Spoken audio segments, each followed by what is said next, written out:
Welcome back. Many remember those heart-stirring images of the late actor Christopher Reeve appearing on stage at the Academy Awards a year after a horseback riding accident left him paralyzed from the neck down. It was a gallant display of the resiliency of the human spirit and also a chilling reminder of how fragile our bodies can be. Millions of Americans live with some form of paralysis brought on by a stroke or a spinal cord injury. But they're not letting their injuries keep them down, thanks to one metro area medical center that, like its namesake, is leading the way in rehabilitative research. It's in today's Executive Profiles. Well, welcome, Alana. Thank you so much. much for joining us. My pleasure. Let's go back. Let's go back to your youth. Let's go back to Iowa. All right. Talk to us about the trail that you took to get to Atlanta, Georgia. All right, I was born in Sioux City, Iowa. And my father was a veterinarian, and he and two other veterinarians were in the hog collar serum manufacturing business. They had a plant and made the virus and so forth and distributed it directly to farmers. Okay. At 13, he packed us all up and we moved to Atlanta because he was going to distribute here in the Southeast, which certainly had growing agriculture and herds and flocks and all that sort of thing that were growing up on farms. We moved into Morningside, and I went to NAPS, wonderful North Avenue Presbyterian School, which became Westminster. Sure. And and since I was into the girls' school business, evidently my family said, well, we think you should go to Stevens College. And I was only 16 when I graduated, so I said, well, sure. So I went to Stevens and enjoyed it, loved it. Very active in student government there. You were an athlete too, weren't you? Yes, I played college basketball, and I don't know anybody else of my friends who did that. Right. You just didn't then. So you found true love in Georgia? Yes. I had twins. Right. And then another 5 years later, and so. Let's flip, if you will, to 42 years ago, basically, and then 1973. Right. Coming up in October, and James had just graduated from college, and he had backpacked all through Africa, tracing the Blue Nile to its source, even out into the Indian Ocean to the Seychelles Islands, and then over to South America, where they were going to come back, work their way back up, and then by that time they would be out of money and have to go to work. So on the beach in Rio, it changed all his plans, for sure. He went body surfing early on a Sunday morning, and the wave tossed him into the ocean and broke his neck and immediately paralyzed him. And he drowned, and his friends saw what had happened, and they gave him first aid and got him to the aid station on the beach. We were there the next morning at 6 o'clock, and from there it's been a roller coaster ride. Speak about the center today, if you will. Let's just cut to the amazing, from 6 beds to 152, and second campus with 80 spots for brain injuries. Staff of over 1,600, 400 outpatients in the building every day. We couldn't have done it without, first of all, our friends, most of whom gave the very first seed money, were in the construction business and related things. They sold equipment to us, in other words. 7 years later, we were able to swing our own campus and move into our own building, and it was wonderful.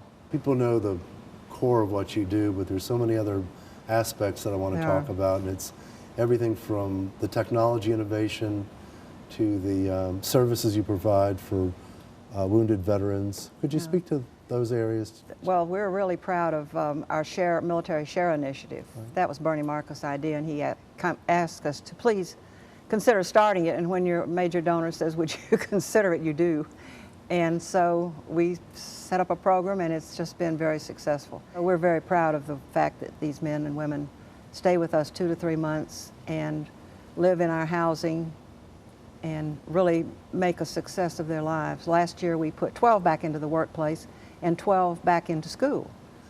What are you most proud of with all what the past 40 years has? Oh, the number of former patients that we have that are living their lives.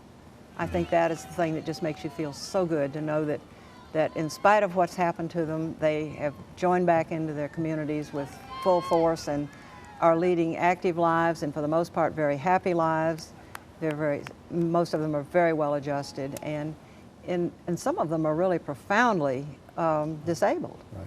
So with the technology today, it's unbelievable. We have the eye gaze system where your eyes become the mouse and you're able to get on your computer with just your eyes and work your computer, answer the telephone, pay your bills. We're into prevention also, because diving is a preventable injury.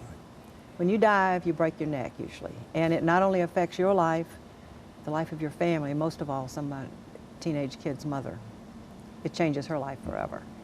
And I want everyone to tell their friends and young people, do not dive. Don't dive off a boat. Don't dive off a dock or a rock or whatever you're diving, or out of a tree into something.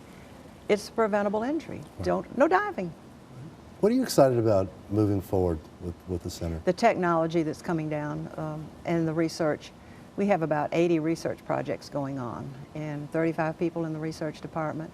And almost anyone in the country that has something in the research field that would apply to our patient population is going to want to come to Shepard and do the practical and the clinical right there, because we have thousands of former patients and then all the inpatients that want to be part of that. They're so willing and so eager to be part of anything, and that's the hopeful part at Shepard too. Words of advice for the heart of gold people Well, in the community. I mean, you may change your focus during your life, but certainly be single-minded if you're onto something that is meaningful to you. Don't just do it for a little while and give it up and get on to something else that's fun. If you change to your focus and your direction, change to something equally worthwhile. Don't waver. Be single-minded in your going forward. It's interesting, because in thinking about this interview, focus to me was the word that most embodied you and the way you have gone after things. I am focused. I am single-minded. I've got tunnel vision when it comes to the hospital. There's no doubt. Well, thank you for focusing on this interview with us. Oh, you're We welcome. appreciate you a lot. Thanks. Thank I you. appreciate it, Ed. A point of note, Alana's son, James, did receive treatment for his paralysis and after 6 months of rehabilitation, regained his ability to walk. Today, he serves as the chairman of the board of the Shepard Center. And just recently, the Georgia Historical Society selected Alana to become the latest inductee to the Georgia Trustees.